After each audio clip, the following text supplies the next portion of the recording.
Semua kalangan diharapkan turut menjaga rasa aman, jangan sampai terpancing untuk menyebar informasi yang justru berdampak negatif terhadap masyarakat dan sektor pariwisata Bali.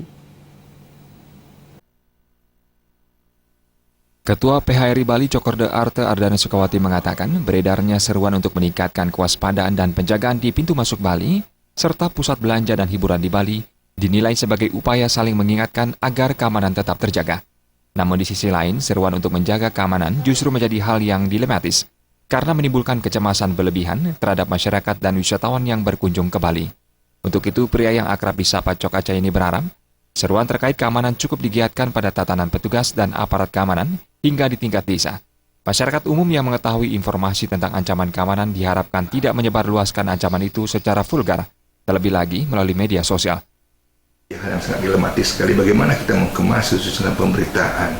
Di satu sisi masyarakat kita selalu waspada, bahkan meningkatkan kewaspadaannya, tapi di sisi lain tidak memberikan rasa takut yang berlebihan bagi wisatawan untuk datang ke Bali.